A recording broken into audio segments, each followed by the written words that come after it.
Bonjour à tous. Qu'est-ce que ces fuites du Pentagone sur la guerre d'Ukraine? Quelle authenticité? Qu'est-ce qu'il y a comme contenu? Vous allez voir, ça secoue pas mal. Et point de vue authenticité, ça semble être quand même très très largement vrai. Mais qui a intérêt à faire sortir ça? Pourquoi? Je vais vous expliquer. Il y a peut-être des gens aux États-Unis qui ont envie de se sortir de ce bourbier. Ça peut être une stratégie. Je vais vous expliquer. On va y revenir. La France est impliquée assez fortement. Je vous explique tout ça très concrètement dans cette vidéo. N'hésitez pas à la faire circuler, à vous abonner pour cela à cette chaîne YouTube. Un petit bouton en dessous, vous cliquez sur s'abonner. Voilà, c'est juste s'abonner, cliquer, c'est gratuit, c'est instantané. Ça permet une meilleure visibilité, une meilleure viralité des vidéos par les algorithmes de YouTube. Et puis vous, il suffit, vous appuyez ensuite sur la petite cloche qui apparaît à côté et hop, vous serez informé automatiquement des futures vidéos, des futurs directs sur cette chaîne. D'ailleurs, notre futur direct, c'est ce vendredi 14 avril, voilà, à 19h sur cette chaîne. Soyez là, soyez au rendez-vous. Je prendrai toutes vos questions en direct. Puis on va regarder l'actualité qui est assez chaude, assez brûlante en ce moment, nationale et mondiale. Vendredi 14 avril, 19h sur cette chaîne en direct. Alors par contre, la manif du 14 avril est annulée. Interdite, j'ai jamais vu ça en 3 ans de manif. À 36 heures de l'événement, interdite par la préfecture de police de Paris sur des motifs complètement faux. Ils font exprès de tarder à publier l'arrêté d'un préfectoral d'interdiction pour qu'on puisse pas l'attaquer en référé liberté alors que nos avocats sont prêts. La Macronie panique complètement. Donc je ne vais pas vous emmener dans la gueule du loup. Ils nous proposent une autre place à 3 km du Conseil constitutionnel, ça n'a aucun sens. Donc on fera autrement, vous inquiétez pas. On fera plein de choses dans les jours et les semaines qui viennent, comme on a fait le blocage des Champs-Élysées, Pfizer, ministère du Travail et toutes les manifs et tout le reste. On ne se laissera pas intimider, bien au contraire, mais c'est inadmissible de faire ça. Voilà. Ils piétinent sciemment le droit, les libertés fondamentales. En plus, nous, on avait déjà engagé des frais pour cette manif, donc c'est inadmissible. Voilà, je vous le dis. En tout cas, n'allez pas place du Palais Royal comme c'était prévu. Faites circuler l'information. J'en suis navré, mais là, la Macronie est en panique totale. Et nous avions en plus engagé effectivement des frais pour cette manif, donc c'est vraiment insupportable. Voilà. Par contre, ce qui est maintenu, jeudi 20 avril le soir, je suis dans le Pas-de-Calais, vous écrivez à référence62@les-patriotes.fr pour information et réservation. Mais écoutez, ceux qui veulent nous soutenir, nous aider, adhérer, réadhérer, soutenir renforcer cette dynamique de résistance populaire, de rassemblement, venez peut-être maintenant aux Patriotes, c'est peut-être le moment de le faire. Ou faites un don de soutien si vous pouvez nous aider sur tout ça. Tout ça étant défiscalisé aux 2 tiers pour vous, adhésion et dons. Et c'est peut-être le moment de venir parce qu'on voit que la Macronie a peur. Hein, si elle interdit, c'est qu'elle a peur. Si elle interdit, c'est qu'elle sent bien qu'il y a une vraie opposition. Donc c'est peut-être le moment de venir la renforcer, d'apporter votre pierre pour nos belles valeurs de liberté, de souveraineté, de paix, de justice, de dignité humaine, d'amour de la France et de l'humanité. Et pour nous et nos enfants. Je vous attends. C'est peut-être le moment où il faut venir. Si vous avez plus d'1 an d'adhésion, pensez à réadhérer. Le lien pour réadhérer, avoir cette nouvelle carte orange, c'est le premier sous la vidéo en description. C'est un lien que j'ai mis également en commentaire épinglé, une petite fiche maintenant sur l'écran et en fin de vidéo en cliquant sur l'écran. Sous la vidéo en description, le deuxième lien sera pour faire un don de soutien aux patriotes qui nous permet de dédommager cette manif, de financer tout ce qui va venir après, nos affiches, nos tracts, etc. On subit l'inflation comme vous, ça coûte de plus en plus cher. Voilà, c'est formidable. Ceux qui peuvent faire un don d'ailleurs supérieur à 500 €, c'est expliqué sur le site des Patriotes. Vous avez un avantage personnalisé, mais dans tous les cas, quel que soit le montant, c'est utile. C'est hyper vital pour le mouvement parce qu'on n'a pas reçu un centime d'aide publique jusqu'ici, ni d'aide des banques. Rien. Bravo aux donateurs, aux réadhérents. Bienvenue aux nouveaux adhérents Patriotes. Allez, les fuites du Pentagone, un événement très important. D'ailleurs, la presse française n'en parle pas tant que ça. Il y a quelques papiers ici et là. Il faut aller beaucoup dans la presse internationale. Beaucoup de pays impliqués. Alors, en France, la première fois qu'on en a parlé, c'est par une dépêche de l'AFP le 7 avril, qui parle de fuite sur les réseaux sociaux. Donc, c'est là que c'est sorti, essentiellement Twitter et Telegram. Des documents classifiés, je cite, détaillant la stratégie des États-Unis et des alliés de l'OTAN. Alors, ça a été, en fait, vu, ça circulait en fait depuis quelques jours, peut-être même quelques semaines, mais ça a été détecté pour la première fois par la presse, par le New York Times, qui l'a fait savoir dans un article du 6 avril. Alors, ce sont essentiellement des documents qui date de fin février, début mars, voire mi-mars 2023, donc relativement récent. Et tout de suite, l'AFP précise, certains semblent avoir été modifiés. Mais ça, on en parle de moins en moins. Ça, c'est ce qu'on disait le 7 avril. Aujourd'hui, on parle de plus en plus de documents quand même très largement authentiques. Alors, la publication aurait commencé peut-être même dès le 1er mars. Alors, selon un article plus complet du Monde du 12 avril, c'est je cite, une trentaine de photographies de documents, en fait, présentés comme émanant des services de renseignement américains. Libération le 11 avril parle pour l'instant de 54 documents officiels, dont une douzaine de cartes, des cartes du terrain, d'Ukraine, de situation. Alors, il faut savoir que Le Monde écrit que le Pentagone n'a ni confirmé ni infirmé leur nature. Alors, qu'est-ce qu'on apprend? Différentes choses, je vais tout vous remettre dans l'ordre. Alors, d'abord, selon l'article du Monde du 12 avril, je cite, « Des photographies évoquent la présence en Ukraine de forces spéciales françaises ou de formations dispensées sur des blindés de transport de troupes par des militaires tricolores sur le sol ukrainien. » Ça, première information, qui a été immédiatement réfutée par le ministère français des Armées. Mais moi, je pense qu'elle a un haut degré de fiabilité. On en avait déjà parlé, et des militaires en parlent, et des spécialistes de la diplomatie en parlent depuis des mois et des mois. Sachant que les documents parlent aussi de forces spéciales américaines, néerlandaises, lituaniennes, et donc françaises, et un cinquième pays qui serait présent. Et ça, c'est sorti dans le Télégraphe, donc journal britannique, le 12 avril. 50 membres britanniques des forces spéciales opéreraient en Ukraine, selon un autre document. Ça n'est pas rien, parce que ça fait partie de la stratégie de fait, de co-belligérance et donc de globalisation du conflit, de Troisième Guerre mondiale. Alors, selon Le Monde du 12 avril toujours, par ailleurs, des documents semblent indiquer que les États-Unis ont espionné des conseillers à la sécurité nationale du président coréen, Corée du Sud, Yoon Suk-yeol, alors que Séoul refuse de livrer des armes à Kiev. À tel point que là-bas, l'opposition en Corée du Sud a demandé une enquête parlementaire ce 12 avril sur cette affaire. Donc les États-Unis espionneraient leurs alliés. On apprend par une longue enquête de Vanity Fair ce 11 avril qu'ils espionneraient également Israël, mais même l'Ukraine, même le cabinet de Zelensky, qui est très embêté là-bas par ces révélations. Il surveille la marionnette. Il serait aussi au cœur du ministère russe de la Défense et de l'organisation russe Wagner. Par ailleurs, on apprend par un autre article du Monde du 12 avril que l'Égypte serait beaucoup plus pro-russe qu'elle ne le dit, qui serait officiellement assez neutre. En fait, il y aurait des livraisons d'armes par l'Égypte. Alors, je vais vous lire un extrait de cet article du Monde. La révélation la plus surprenante, est-il écrit, contenue dans des dizaines de documents américains pour l'heure non certifiés, concerne l'Égypte. Selon une note confidentielle du 17 février rapportée par le Washington Post, les services américains auraient espionné les conversations entre le président Abdel Fattah al-Sisi et de hauts responsables militaires. Ces derniers évoquaient la possibilité de livrer à la Russie des munitions en produisant notamment 40 000 roquettes qui seraient acheminées par bateau en toute discrétion pour éviter des problèmes avec l'Occident, entre guillemets, selon une citation contenue dans la note. Si un tel projet était confirmé, il représenterait un risque spectaculaire pris par Sisi, une entorse à la ligne très réservée adoptée jusqu'alors par son pays face à la guerre en Ukraine et un coup dans le dos des États-Unis. Alors, si vous voulez, la probabilité que ce soit vrai que les États-Unis espionnent leurs alliés est très élevée là pour le coup. Il était sorti en France, en Europe, un scandale en 2014.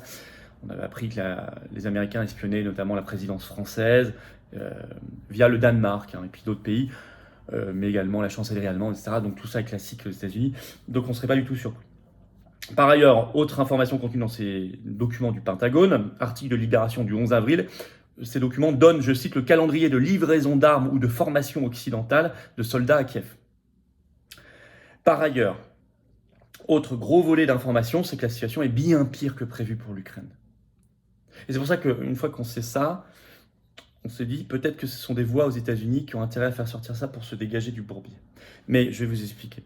En fait, il y a un document qui s'appelle Russie-Ukraine. La bataille pour la région du Donbass se dirige probablement vers une impasse tout au long de 2023. Alors ça, c'est tout un papier du Washington Post sorti ce 10 avril, où on apprend que, je cite, les États-Unis doutent que la contre-offensive ukrainienne produise de gros gains selon un document divulgué. On parle de gains territoriaux modestes, attendus. Ce sont toutes des notes de février-mars 2023 qui sont étudiées. Je cite toujours, les responsables américains ont détecté des faiblesses critiques dans la défense aérienne de l'Ukraine et dans l'accès aux munitions. Par ailleurs, on parle, je cite, de carences ukrainiennes persistantes dans l'entraînement et l'approvisionnement en munitions. On parle, je cite, de sentiment que l'Ukraine commence à comprendre les limites de ce qu'elle peut accomplir dans l'offensive et se prépare donc en conséquence. Et d'ailleurs, un responsable ukrainien cité dans le Washington Post a répondu que tout ça était, je cite, en partie vrai. Bon, il y a quand même un aveu que tout ça est vrai. Et même, on dit même que chaque jour qui passe est un avantage pour l'armée russe. C'est écrit dans des documents cités par le Washington Post. Je vais vous citer un extrait. Extrait du Washington Post. L'Occident a envoyé à l'Ukraine des dizaines de milliards de dollars d'armes et d'équipements militaire, vantant l'injection d'aide comme un coup de pouce significatif. Mais le nouveau document divulgué signale ce que de nombreux commandants et troupes savent déjà. La lutte difficile contre la Russie a épuisé les troupes et le matériel de l'Ukraine, faisant de chaque jour de la guerre un avantage pour l'armée russe en général. À tel point que le Washington Post pense que toutes ces informations pourraient dissuader des alliés des États-Unis de continuer à aider l'Ukraine. C'est ce qui est écrit explicitement dans le Washington Post. Je vous cite un autre extrait. La perspective de verser des milliards de dollars dans une impasse militaire, avec seulement des gains progressifs dans une direction ou une autre, pourrait affaiblir la détermination des soutiens de Kiev en Europe et aux États-Unis, ce qui pourrait accentuer les appels à des négociations entre Kiev et Moscou. Et c'est peut-être le but réel de ceux qui ont fait fuiter ces documents. Je vais y revenir. Sachant en plus, ça je vous en ai parlé dans une vidéo récente, qu'un autre document, alors on nous dit qu'il n'est pas certifié, etc., montrerait que les pertes ukrainiennes sont bien plus importantes qu'annoncées par les États-Unis, et les pertes russes bien moins importantes qu'annoncées. Donc en fait, cette stratégie de pourrissement de la guerre conduit le peuple ukrainien à son désastre. Il faut arrêter. Donc, alors, quel est le degré d'authenticité de tout ça? Alors, des journalistes se sont interrogés. Il y a un grand papier dans Le Monde le 12 avril qui s'appelle « Les États-Unis fragilisés par une fuite de documents classifiés ». Et en fait, il est écrit ceci: la Maison-Blanche a sous-entendu que les notes secrètes diffusées sur Internet étaient authentiques. À tel point que Libération écrit le 11 avril « Aux États-Unis, l'inquiétude grandit ». Cette divulgation inquiète et embarrasse les hautes sphères du pouvoir américain.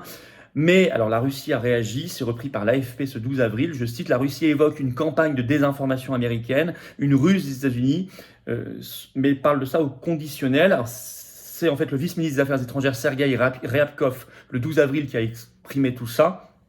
Il a dit notamment à ce stade: « Nous n'avons pas de position sur l'authenticité ou pas. » Et il a ajouté: « Peut-être que c'est une intox délibérée, une ruse. » À voir, à suivre. On en est là. On suivra ça de près, je vous tiendrai informé. Alors, sur l'authenticité. Oh, il est bien possible que les choses fausses se glissent ou un peu modifiées, etc. J'en sais strictement rien. Pour l'instant, on ne sait pas. Mais je pense que globalement, il y a beaucoup de... En tout cas, ce qu'on peut simplement dire, c'est qu'il y a beaucoup de vraisemblances dans beaucoup d'informations qui sont données. Et certains documents ont été, eux, pour le coup, déjà considérés comme authentifiés. Donc, il n'y a vraiment pas du tout que du faux, de l'intox, ça c'est certain. Mais il est tout à fait normal qu'officiellement la Russie ait un pas de retrait là-dessus et dise on ne sait pas très bien si c'est authentique ou pas, parce que si ça vient d'elle ou de certains pirates de chez elle, elle n'a pas intérêt non plus à signer le crime. Donc il est tout à fait normal qu'elle ait ce genre de propos, mais ça ne veut pas dire grand-chose. Ce qu'on apprend, je vais y revenir sur qui peut faire sortir ces documents. Ce qu'on apprend de manière certaine, c'est que l'Ukraine va bien plus mal que ce qu'on nous dit. Ce qu'on apprend, c'est que les États-Unis espionnent leurs alliés, y compris Zelensky. Ce qu'on apprend, c'est que cette fuite en avant ne sert à rien et dessert tout le monde, à commencer par le peuple ukrainien. Ça, c'est ce qu'on apprend de manière certaine. Alors, qui a fait fuiter? Vraie question. Est-ce que c'est un piratage par des Russes, etc.? Il pourrait y avoir intérêt, puisqu'on voit ce qu'on apprend là, déprime plutôt les États-Unis, déprime l'Ukraine, déprime les alliés des États-Unis, peut pousser les alliés des États-Unis à arrêter d'aider l'Ukraine, etc. Donc, c'est plutôt bon pour la partie russe, c'est évident. Ou alors, et c'est pas du tout impossible, est-ce que c'est fait volontairement, soit par les États-Unis, le gouvernement américain qui ne le dit pas, pour prendre un pas de côté sur cette guerre dont il se rend compte de plus en plus qu'elle est de plus en plus impopulaire dans l'opinion publique et de plus en plus un bourbier, soit par des gens, et c'est très probable ça, aux États-Unis, qui eux ne sont pas d'accord avec la stratégie de l'État profond américain de guerre mondiale et veulent mettre un stop en faisant fuiter ces documents pour montrer que tout ça devient hors contrôle, fou et sans issue. Et ça, c'est pas du tout impossible. Je n'en sais rien, je donne des hypothèses. Rien n'est impossible. Pour la France, notre armée est-elle présente là-bas en partie? Écoutez, en Corée du Sud, les parlementaires ont lancé une commission d'enquête pour savoir tout ça. Et nous, qu'est-ce qu'ils attendent de nos parlementaires? Ils vont regarder comme ça, ils vont pas en parler, ils vont se fermer les yeux? Les parlementaires doivent agir, doivent lancer une commission d'enquête, on doit savoir tout ça. S'il y a des forces spéciales françaises, l'armée française, il faut qu'on le sache. Dans tous les cas, stop au carnage. La France doit faire un vrai pas de côté et prôner la paix, la désescalade, la négociation. Stop à l'envoi d'armes, à l'envoi de milliards, on voit bien le résultat. Et la France sera d'autant plus à l'aise pour le faire si elle quitte l'Union européenne et l'OTAN, vous le savez. Mais même avant de le faire, elle peut déjà faire ce pas de côté et cesser cette folie. Les documents vont y aider. Faites circuler cette vidéo si vous voulez bien. Abonnez-vous à cette chaîne YouTube pour le mieux le faire. Ces petits boutons dessous, vous cliquez sur s'abonner, c'est instantané et c'est gratuit. Grand merci aux nouveaux abonnés à la chaîne récemment et grand bienvenue à ceux qui vont le faire dans les minutes qui viennent. Et puis, bon, bah écoutez, le vendredi 14 avril, la manif est annulée, interdite, c'est dingue, par la préfecture, de manière complètement illégale. Nos avocats sont prêts, mais comme l'arrêté préfectoral tarde, on a du mal à faire un référé, parce qu'il faut un vrai document juridique pour le faire. Mais vous inquiétez pas, on se rattrapera très bientôt. Ils sont vraiment vaches et insupportables, ces macronistes en panique, parce qu'on avait déjà engagé des frais dans cette manif. Et ça, je ne supporte pas ça. On va y revenir, ne vous inquiétez pas, on ne se laissera pas faire, on fera déjà savoir ça partout pour montrer leur méthode. Par contre, le jeudi 20 avril, je suis bien le soir dans le Pas-de-Calais, vous écrivez au mail référent62 tout collé sans accent @les-patriotes.fr pour information et réservation. Et le jeudi d'après 27 avril, je suis dans le Loiret, vous écrivez à référent45 @les-patriotes.fr. Voilà, la pétition nationale pour le rassemblement des souverainistes, elle cartonne, elle est en lien sous la vidéo en description, continuez à la signer, à la relayer et venez aux Patriotes. Voilà, venez à carte orange. L'engagement, il est là, l'engagement politique avec un P majuscule pour nous, nos enfants, nos petits-enfants, notre pays, notre humanité. Il est là. La paix, la vérité, la justice, la liberté, compris de manifester, toutes les libertés d'expression, tout. La souveraineté de notre pays. Tout est là. Dans le plus grand mouvement souverainiste de France, n'hésitez pas à nous rejoindre, à adhérer ou réadhérer si vous avez plus d'un an d'adhésion, vous serez accueillis dans une belle famille et vous serez mis en relation avec des gens qui pensent comme vous près de chez vous. En métropole, outre-mer ou à l'étranger, on est présent partout. Le lien pour adhérer et réadhérer, c'est le premier sous la vidéo en description. C'est un lien également commentaire épinglé dans quelques secondes en cliquant sur l'écran. Sous la vidéo en description, le deuxième lien est pour faire un don de soutien aux patriotes, nous permettant de financer nos actions, dédommager les manifs où ils nous font payer pour rien, et tout le reste, et nos affiches et nos tracts et les campagnes électorales et tout le reste. Parce qu'on a pas reçu un euro d'aide publique jusqu'ici. Bravo aux donateurs, aux réadhérents, bienvenue aux nouveaux adhérents patriotes, tout ça est défiscalisé aux 2 tiers pour vous, et vive la France.